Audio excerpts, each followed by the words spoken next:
मैं Sudhir Kumar Sattar memorial BEd college Phulwarisharif Patna के माध्यम से आज हम लोग अपने टीचिंग स्किल के शेष स्किल की चर्चा करेंगे। तो आज हम लोग जो देखेंगे वो है टीचिंग स्किल्स। इसमें हम लोगों का 6 स्किल हम लोग कंप्लीट कर लिए हैं और आज जो बचा हुआ 4 है एक उसका विशेष जानकारी उससे संबंधित उस स्किल से रिलेटेड आप लोग को दे दिया जाएगा। तो आज हम लोग शुरू करते हैं इसी में जो हम लोगों का नेक्स्ट जो है स्किल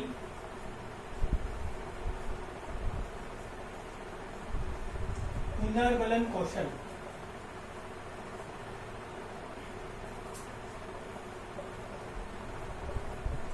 रीइंफोर्समेंट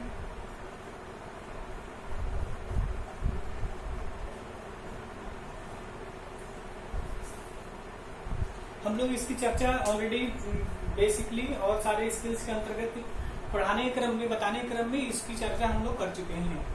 तो पुनर्बलन कौशल का सीधा संबंध होता है फिर से बलित करना।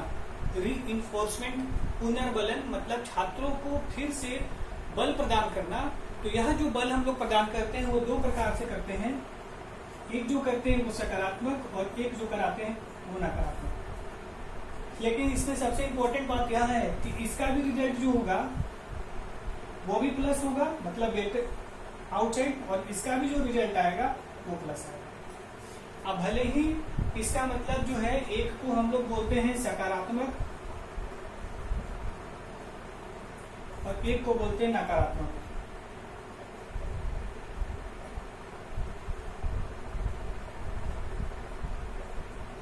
सकारात्मक पुनर्बलन कौशल, एक नकारात्मक पुनर्बलन कौशल। तो जब आप कक्ष में अपने विषय वस्तु का प्रस्तुतिकरण जब कर रहे होते हैं तो अपने टीचिंग के क्रम में पुनर्बलन कौशल का प्रयोग निश्चित रूप से करना ही पड़ता है। तब जाकर आपका जो है टीचिंग इफेक्टिव बनता है, प्रभावशाली बनता है। तो यह जो हम लोग करते हैं वो 2 प्रकार से करते हैं, एक सकारात्मक और एक नकारात्मक। तो सकारात्मक का हम लोग प्रयोग कब करते हैं कि जब कक्षा में आप पढ़ा रहे हो और आपके विषय वस्तु से रिलेटेड जब आप क्वेश्चन छात्रों से करते हैं और छात्र जब आपके प्रश्न का सही उत्तर देते हैं तो अध्यापक का दायित्व बनता है तो उसे सकारात्मक पुनर्बलन कौशल का प्रयोग कर उस छात्र को उत्साहित करे, यानी उसको फिर से नेक्स्ट प्रश्न के उत्तर में भागीदारी लेने के लिए मनोबलित करे। और यह सब क्रियाएं सबसे ज्यादा लोअर क्लासेस में विशेष रूप से की जाती है। जब आप 8, 9, 10, 5 जितने जूनियर क्लास में पढ़ाते हैं तो उस क्लास में इन सबों की विशेष करके प्रयोग की जाती है। और इसी में जो है एक नकारात्मक पुनर्बलन कौशल है। तो नकारात्मक पुनर्बलन कौशल का सेंस इससे हम लोग लेंगे कि जब कक्षा में आप अध्ययन करा रहे हैं कक्षा में छात्रों को, तो अध्ययन कराने के क्रम में कभी कभी देखने को यह मिलता है कि कक्षा आपका अनुशासनहीन हो जाता है और उस अनुशासनहीनता के जिम्मेवार 1, 2, 3, 4 छात्र होते हैं। तो उन छात्रों के लिए नकारात्मक पुनर्बलन कौशल का प्रयोग करते हैं। तो इस क्रम में हम लोग क्या करेंगे नकारात्मक पुनर्बलन कौशल में कि छात्रों को डांटना, थप्पड़ दिखाना, आंख दिखाना, इस प्रकार के नकारात्मक क्रियाएं प्रस्तुत करते हैं और पुनः आपका क्लासरूम अनुशासन में आ जाता है। तो इसका रिजल्ट जो आ जाता है वो पॉजिटिव आ जाता है। तो इस तरह से हम लोग पुनर्बलन कौशल का प्रयोग कर अपने टीचिंग को इफेक्टिव बनाने के लिए इस स्किल का प्रयोग निश्चित रूप से ही किया जाता है। और आपको इस स्किल का प्रयोग ऐसा माना जाता है कि जब आप अध्यापन करा रहे हो तो इस स्किल का प्रयोग करके अपने टीचिंग को और ज्यादा इफेक्टिव बना सकते हैं, यानी अपने विषय वस्तु को क्लासरूम में प्रभावशाली बना सकते हैं। तो इस तरह से यह जो है पुनर्बलन कौशल का एक कॉन्सेप्ट है जिसके माध्यम से हम लोग क्लासरूम में इस स्किल का प्रयोग करते हैं। तो जो नेक्स्ट हम लोग एक और स्किल देखते हैं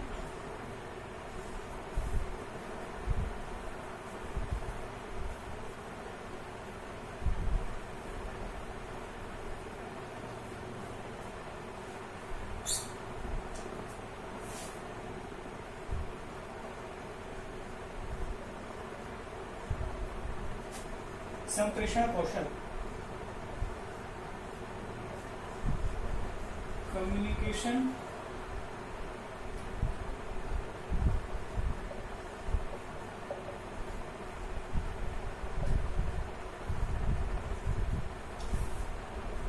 कक्षा कक्ष में ये स्किल है, इसका नाम है संप्रेषण कौशल, कम्युनिकेशन स्किल। तो जब क्लासरूम में पढ़ाई रहे होते हैं तो बिना एक बेहतर स्किल्ड कम्युनिकेशन के क्लासरूम को अच्छे तरीके से संचालित आप नहीं कर पाते हैं, यानी उसके संचालन में असमर्थ महसूस करते हैं। तो इसी को बेहतर बनाने के लिए हम लोग जो स्किल प्रयोग करते हैं उसका नाम है संप्रेषण कौशल, कम्युनिकेशन स्किल।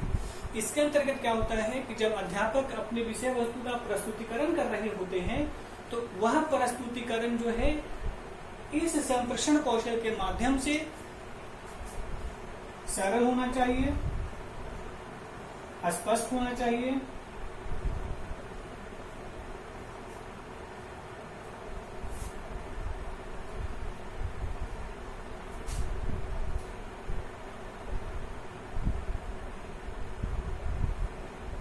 स्पष्ट होना चाहिए,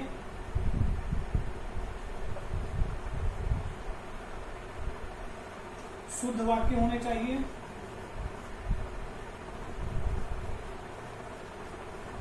अवधारणापूर्ण होना चाहिए।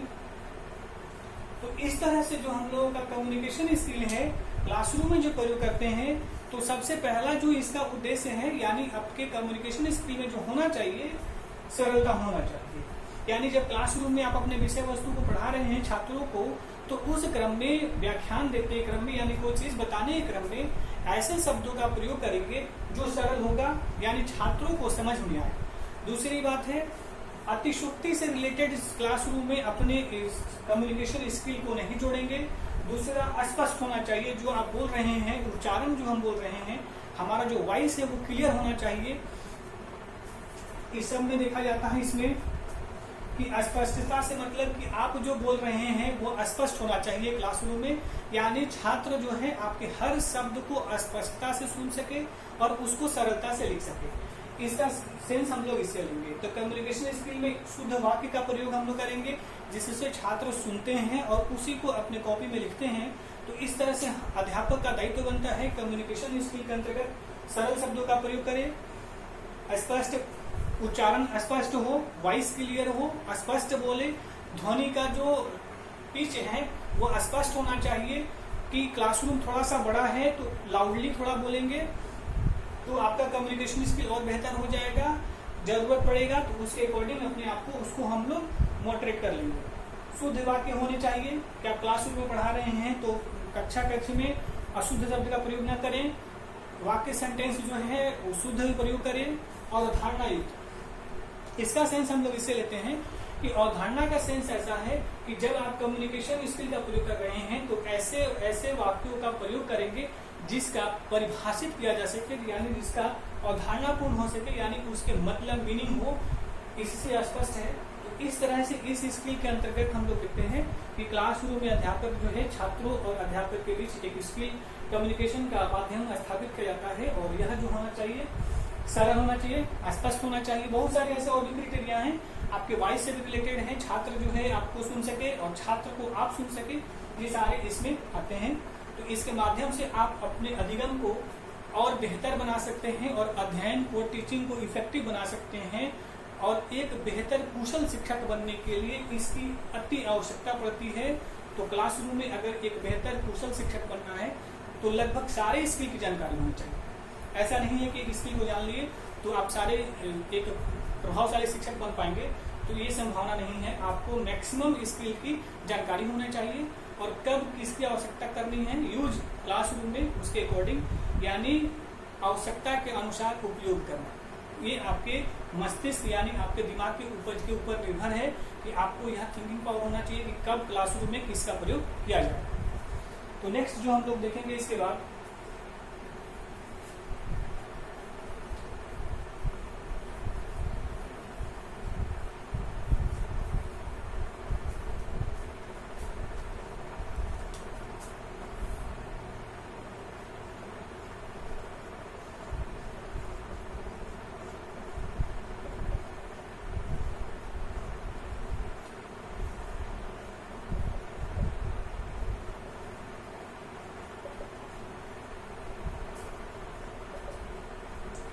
इसको आप लोग व्याख्यान कौशल को लेक्चर स्किल बोल सकते हैं, एक्सप्लेनेशन स्किल भी बोल सकते हैं।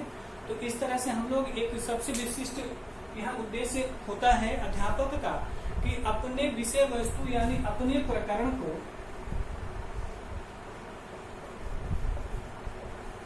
प्रकरण को छात्रों के समक्ष सरलता से प्रस्तुत करता है। यानी अध्यापक का मूल उद्देश्य यह होता है कि आप जो क्लासरूम में पढ़ा रहे हैं वह छात्र आसानी से सीखे समझे, तब जाकर अध्यापक का जो टीचिंग है उसको सार्थक माना जाता है। तो इसी क्रम में हम लोग स्किल देखते हैं व्याख्यान कौशल। तो इसका यह कार्य होता है व्याख्यान कौशल के माध्यम से कि जब अध्यापक अपने कक्षा में अपने टॉपिक यानी प्रकरण का प्रस्तुतिकरण व्याख्यान कौशल की सहायता से करते हैं, तो अध्यापक का दायित्व बनता है कि अपने टॉपिक को रिलेटेड, जैसे माना जाए अगर कोई आपका ये टॉपिक है तो इस स्किल का प्रयोग हम लोग करेंगे, इसको मल्टी डायरेक्शन से इसको कनेक्ट करेंगे बाई लेक्चर। मतलब एक व्याख्यान के माध्यम से इस विषय वस्तु के डायमेंशनल एरिया को ब्रॉडनेस के रूप देंगे। यानी अध्यापक का यह दायित्व है कि लेक्चर स्किल के माध्यम से आपके विषय वस्तु यानी आपके टॉपिक को जानकारी देते हुए आपको इस टॉपिक से संबंधित सार्वभौमिक जानकारी देगा। यानी अगर आप कोई टॉपिक पढ़ रहे हैं तो इससे रिलेटेड और क्या क्या इवेंट होने चाहिए या होते हैं, या इससे किसकी कनेक्टिविटी है, या किससे जुड़ा हुआ है, इसका क्या प्रभाव है, इसका क्या महत्व है और इसका क्या परिणाम होगा, इसमें क्या सुधार की संभावना हो सकती है। तो यह लेक्चर स्किल के माध्यम से, एक्सप्लेनेशन स्किल के माध्यम से आप प्रयोग कर सकते हैं। तो इस तरह से हम लोग देखते हैं कि अध्यापक जो है अपने व्याख्यान कौशल का प्रयोग करके अपने विषय वस्तु को और रोचक बनाते हैं। अगर कोई अध्यापक के पास ये स्किल का प्रयोग है तो अपने विषय वस्तु को इस तरह से प्रस्तुत करेंगे कि छात्र नहीं चाहते हुए भी अब आपके विषय वस्तु की ओर आकर्षित होने लगेंगे।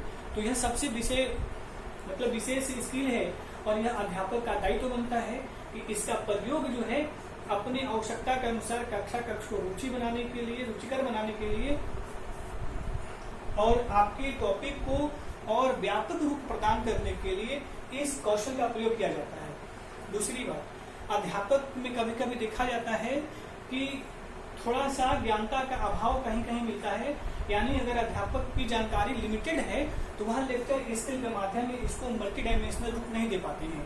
यानी अध्यापक को जितनी जानकारी होती है वह अपने ही ज्ञान की परिधि में इस विषय वस्तु का प्रस्तुतिकरण करते हैं। तो इसलिए हम लोग देखते हैं कि जिस अध्यापक के पास थोड़ी सी अच्छी जानकारी होती है तो वह अध्यापक क्या करते हैं कि इस स्किल का प्रयोग करके आपको व्यापक रूप से ज्ञान प्रदान करते हैं और इस स्किल का प्रयोग सर्वाधिक कक्षा कक्ष में प्रयोग किया जाता है और सरलता से किया जाता है। नेक्स्ट हम लोग देखेंगे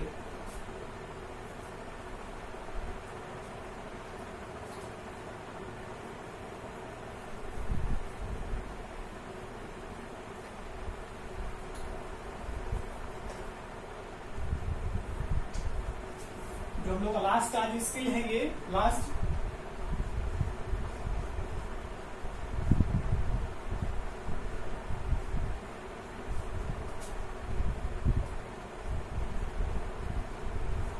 इंटरेक्शन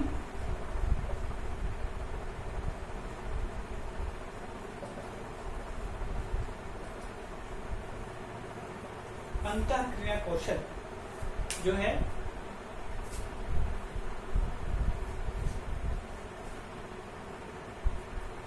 अंतःक्रिया कौशल जो है यह कौशल अध्यापक और छात्र के बीच के अंतःक्रिया से संबंधित है। यानी इस कौशल के माध्यम से अध्यापक और छात्र के संबंध या रिलेशन का संबंध हम लोग इससे लेंगे कि अगर जो टीचर है ये और स्टूडेंट है ये, तो जब अध्यापक द्वारा किसी भी टॉपिक का प्रस्तुतिकरण किया जाएगा और माना जाए कि अध्यापक के दृष्टिकोण से, यानी अध्यापक का दायित्व या अध्यापक का कर्तव्य यह है कि इस टॉपिक से रिलेटेड विभिन्न समस्याएं जब कक्षा कक्ष में उत्पन्न होती हैं तो उस समस्या से रिलेटेड छात्रों के समस्या का समाधान किया करना यह अध्यापक का दायित्व है। तो समस्या का उत्पन्न यानी कोई भी कंफ्यूजन आपके टॉपिक से रिलेटेड तब होती है कि जैसे कभी कभी यह देखने को मिलता है कि अध्यापक और छात्र में अच्छे संबंध नहीं होने के कारण, अच्छे संबंध का सेंस हम लोग इसे लेंगे कि छात्र सरलता यानी सहजता से अध्यापक से कुछ पूछने में अपने आप को सहज महसूस नहीं करते हैं, इसलिए वह अध्यापक से कोई भी प्रश्न पूछने से पहले हिचकते हैं और नहीं पूछ पाते हैं, जिसके कारण उनके समस्या का समाधान नहीं हो पाता है। दूसरा यह हो सकता है कि ये जो टीचर हैं इनमें जानकारी का अभाव है। यह भी हो सकता है कि इनके ज्ञान का अभाव होने के कारण छात्र को, स्टूडेंट को, यह जो स्टूडेंट है इसको यह पहले से अवगत है, परिचित है अध्यापक से, तो इसको यह अनुमान यह लगा चुका है कि अगर अध्यापक से कोई क्वेश्चन हम पूछते हैं आउट ऑफ सिलेबस या इस टॉपिक से रिलेटेड ब्रॉडनेस थोड़ा सा रूप बनाकर, तो अध्यापक अपने उत्तर को प्रस्तुत करने में असमर्थ होंगे। तो इस क्रम में भी छात्र जो है क्वेश्चन नहीं पूछते हैं। दूसरा, एक यह भी स्थिति बनती है कि जब क्लासरूम में अध्यापक जाते हैं तो छात्रों को क्वेश्चन पूछने की मौका नहीं दे पाते हैं, यानी टाइम नहीं देते हैं छात्रों को और उनको स्वतंत्र अवस्था में नहीं छोड़ पाते हैं ताकि छात्र सरलता से क्वेश्चन पूछ सके। यानी क्लासरूम में ऐसा कहें तो अध्यापक अपना दबदबा बनाए रहता है, जिससे कक्ष में छात्र जो है कोई क्वेश्चन नहीं अराइज कर पाते हैं। इस तरह से इनके समस्या का समाधान नहीं हो पाता है। तो इसी को बेहतर बनाने के लिए ये स्किल का प्रयोग किया जाता है, जिसका नाम है अंतःक्रिया का सिद्धांत। इसमें क्या होता है, टीचर, ये अध्यापक हैं, ये टीचर हैं और ये स्टूडेंट हैं, यह इनको सपोर्ट करेंगे और यह जो है इनको सपोर्ट करेंगे। तो सपोर्ट का सेंस कैसा होगा कि अगर माना जाए कि अध्यापक कक्षा कक्ष में जब पढ़ा रहे हैं तो अपने अध्यापन से रिलेटेड कोई समस्या, कोई क्वेश्चन छात्र करते हैं तो उसे सहजता से प्रस्तुतिकरण कक्षा में करेंगे, आक्रामक रूप में नहीं करेंगे। कभी कभी देखने को ऐसा मिलता है क्लासरूम में कि कोई कक्षा में छात्र जो है, ये कोई छात्र है उठा और टीचर से क्वेश्चन कर लिया, ये टीचर हैं, तो क्वेश्चन करने से क्या हो गया कि टीचर हतोत्साहित हो जाते हैं, कभी कभी गुस्सा करने लगते हैं, जिससे छात्र भी हतोत्साहित हो जाते हैं। ये इनको पछतावा होने लगता है कि हम कहाँ से क्वेश्चन पूछे, नहीं पूछते तो ज्यादा बेटर होता। तो इस तरह से अवधारणा क्लासरूम में व्याप्त हो जाती है, जिससे और भी सारे छात्र जो है उसके इसका परिणाम पड़ता है और बाकी और छात्र भी क्वेश्चन नहीं अराइज कर पाते हैं।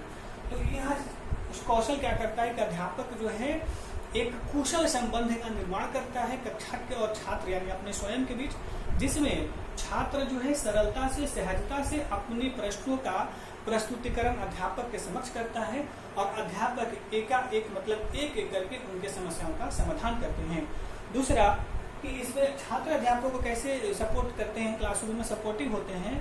तो कभी कभी ऐसा देखने को भी मिलता है कि अध्यापक जब क्लासरूम में पढ़ा रहे होते हैं तो 1, 2, 3, 4, 5 ऐसे स्टूडेंट होते हैं जो अध्यापक के टीचिंग में बाधा उत्पन्न करते हैं, अध्यापक को पढ़ाने में रुचि उत्पन्न नहीं करने देते हैं।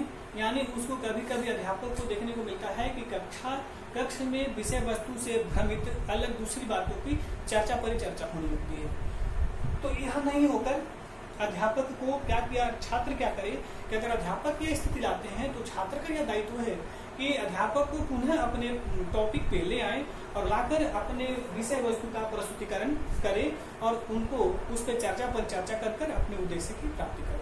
तो इस तरह से यह सिद्धांत या कौशल जो है कक्षा कक्ष के अध्यापक और छात्र के संबंध को कुशल और सहज बनाता है, जिसके माध्यम से छात्र अपने समस्याओं को यानी अपने प्रश्नों को अध्यापक के समक्ष प्रस्तुत करते हैं और सरलता से उसका उत्तर प्राप्त करते हैं। और अध्यापक भी छात्रों के सहयोग प्राप्त करके यानी सहयोगात्मक रूप धारण प्राप्त करके अपने कक्षा कक्ष को और प्रभावशाली बनाते हैं, रुचिकर बनाते हैं, जिनसे अध्यापक अपने उद्देश्य की प्राप्ति कराने में सफल होते हैं। तो इस तरह से यह जो हम लोग का स्किल जो है कंप्लीट हुआ। आज हम लोग 10 स्किल लगभग पढ़ लिए हैं, 10 हम लोग। तो यह पहले आप लोग याद रखिएगा कि अगर एक कुशल शिक्षक बनना चाहते हैं और यह स्किल का प्रयोग, जितने स्किल हम लोग पढ़े हैं, तो केवल इसका प्रयोग आप न सोचे कि केवल टीचिंग में है। इस स्किल का प्रयोग आप जीवन पर्यंत कर सकते हैं, यानी जब तक जिएंगे तब तक इस स्किल का प्रयोग कर सकते हैं। और केवल टीचिंग नहीं, आप अपने आम जीवन में भी, दिनचर्या में, लेखन शैली में, बोलचाल में, रहन सहन में, सांस्कृतिक व्यवहार में, यानी हर क्षेत्रों में इन सारे कौशलों का प्रयोग करके अपने व्यक्तित्व को कुशल और प्रभावशाली बना सकते हैं। तो इस तरह से आज हम लोग जो है अपने स्किल को कंप्लीट किए। तो यह उम्मीद है कि सारे छात्र स्किल से रिलेटेड सारी टॉपिक की जानकारी रख चुके हैं और उसका जो है अनुसरण करते हुए अपने अध्ययन अध्यापन के जीवन काल में इसका प्रयोग करके एक प्रभावशाली शिक्षक के रूप में अपने व्यक्तित्व को स्थापित करेंगे। तो इस तरह से आज हम लोगों का टीचिंग स्किल कंप्लीट हुआ। ठीक है, थैंक यू।